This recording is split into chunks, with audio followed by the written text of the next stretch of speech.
6 लोगों को martial out किया गया है और मैंने और विजेंद्र गुप्ता जी ने इसके विरोध में वॉकआउट किया है। आम आदमी पार्टी का एक विधायक गैंगस्टर है जो जबरन वसूली करता है।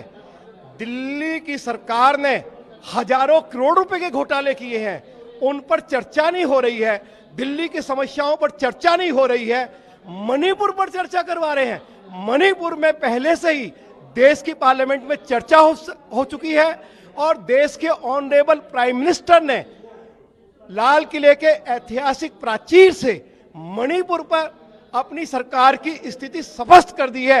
उसकी कोई आवश्यकता नहीं है, इसलिए जो हजारों करोड़ रुपए के घोटाले हुए उस पर चर्चा हो, दिल्ली की समस्याओं पर चर्चा हो। नहीं, हमारी तरफ से ऐसी कोई बात नहीं कही। वो विधानसभा के अंदर उस पर चर्चा हो ही नहीं सकती।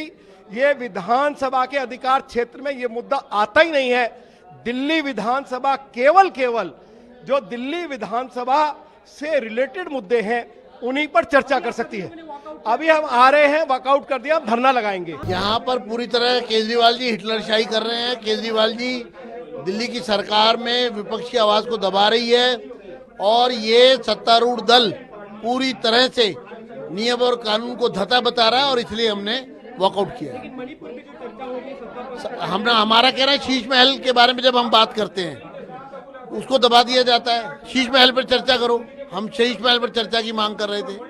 हम उनका एक विधायक जो है वो फिरौती में और एक्सटॉर्शन में सामने उसका नाम आया नरेश बालियान का, उस पर हम चाहते थे चर्चा हो।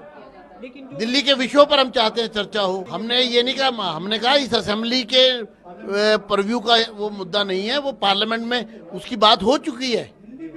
हमने ये कब का मुद्दा, बहुत इंपॉर्टेंट मुद्दा है, प्रधानमंत्री जी ने खुद कहा है, गृह मंत्री जी ने खुद कहा है। हमने विरोध स्वरूप किया है क्योंकि सदन का में जो सदन के नियम कानून का उसका उल्लंघन कर रहे हैं और जो मामले इस सदन के परव्यू में नहीं आते उस पर वो सिर्फ एक राजनीतिक प्रपंच करना चाहते हैं।